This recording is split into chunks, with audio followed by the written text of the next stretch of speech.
Hey everybody, this is Devin with Homeschool House Calls, and today we are talking about our 14 days of curriculum. We are talking about third grade, and I know the last few videos have been very similar. This is the one where we're going to start changing gears just a little bit. Um, First, I want to start with know your state laws. You need to kind of pay attention to what your laws are and what they expect with subjects. Know what they ask for. Some states will have subject requirements. Some states have hour requirements. Be aware of what your state requires. My state is very lenient, but I do want to talk about it just a little bit because I know a lot of my mamas will be from my local groups. Um, I'm in Alabama, and okay, you have to start out and remember if you are enrolling in the okay, in our state, we have no subject requirements. We have no record requirements. We have no testing requirements. But you have to remember that if you decide to re enroll in the public school, you have to go under their laws. That is my preaching for today. The reason I say that is because in my state, they have enacted some new laws for third grade. Now, if you're always going to homeschool, those new requirements mean nothing to you. But if you're re-enrolling in the public school, they can cause you some issues.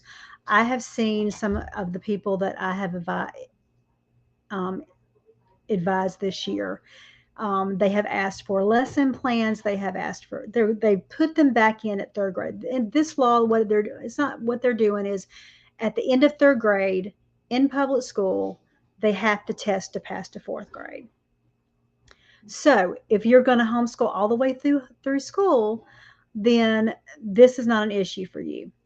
But if you're going to re-enroll them into the public school system the summer after third grade, they're going to want your lesson plans and your test. And there are some things that they'll test on math, language arts, and science.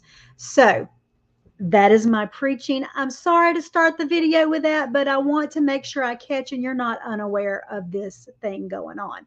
No matter what state you're in, remember homeschool laws, review those. Alabama, we have tons of freedom. We have no testing, no subject requirements, no hour requirements. We only have to turn in attendance. That's it.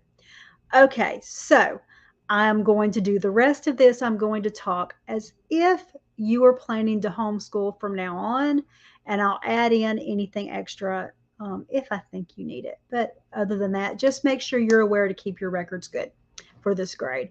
I just don't want you to caught unawares. Okay, so I still believe less is more for littles. Third grade's a little different. By this time, they are either fluently reading, or they're very close.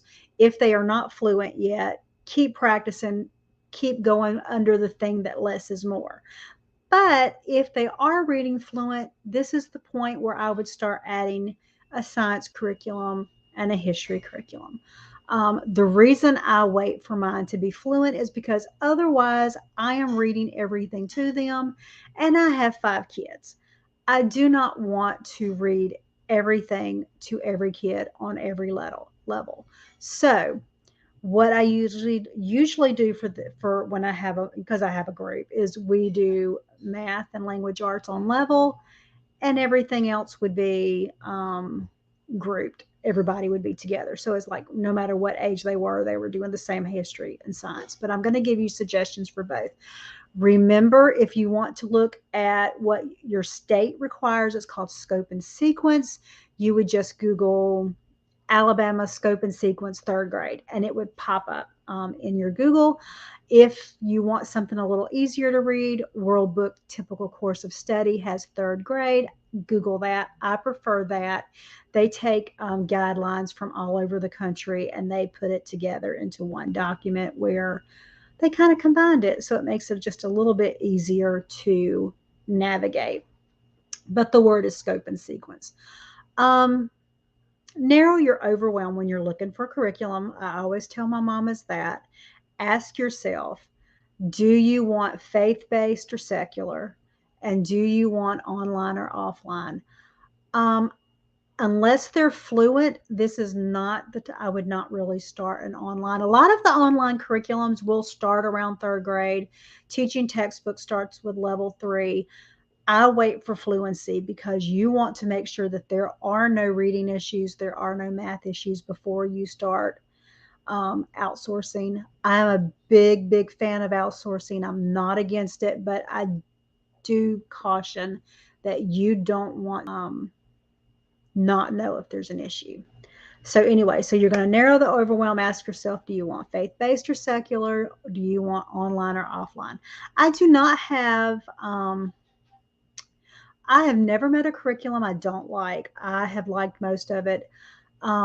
Wild Learn for secular, I usually send people to Wild Learning or Blossom and Root.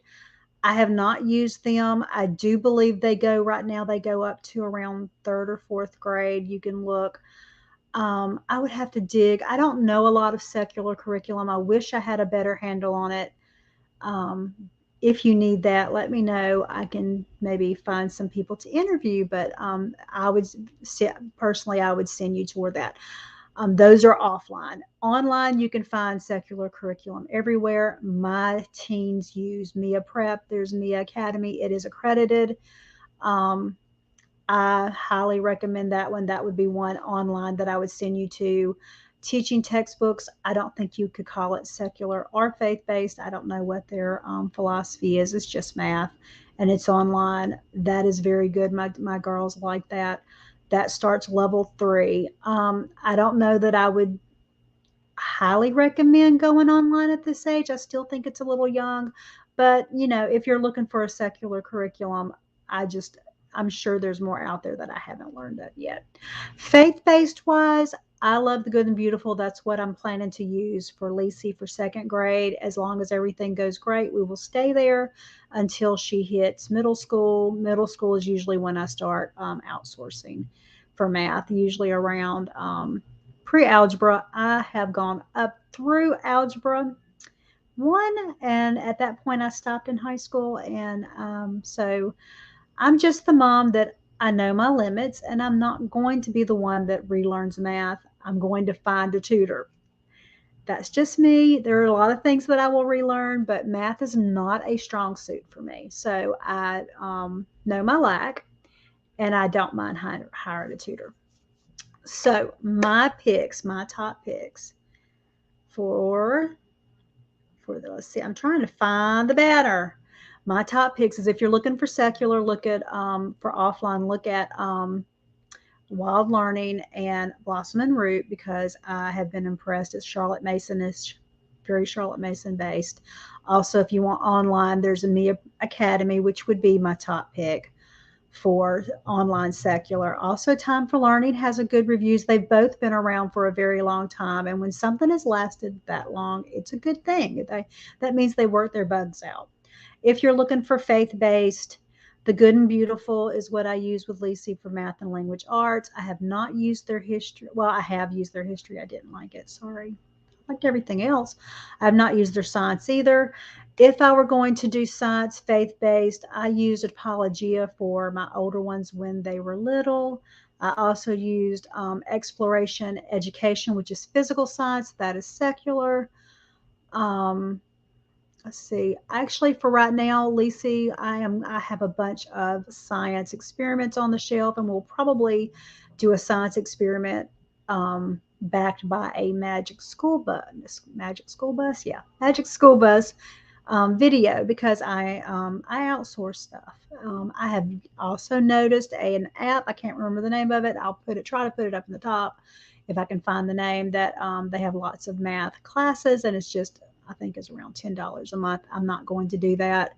Mia Academy has science. Mia Academy has history, and she'll have her extras that she can do after we do English, because we'll do English and language arts and math together, and then everything else she'll get to do on Mia Academy.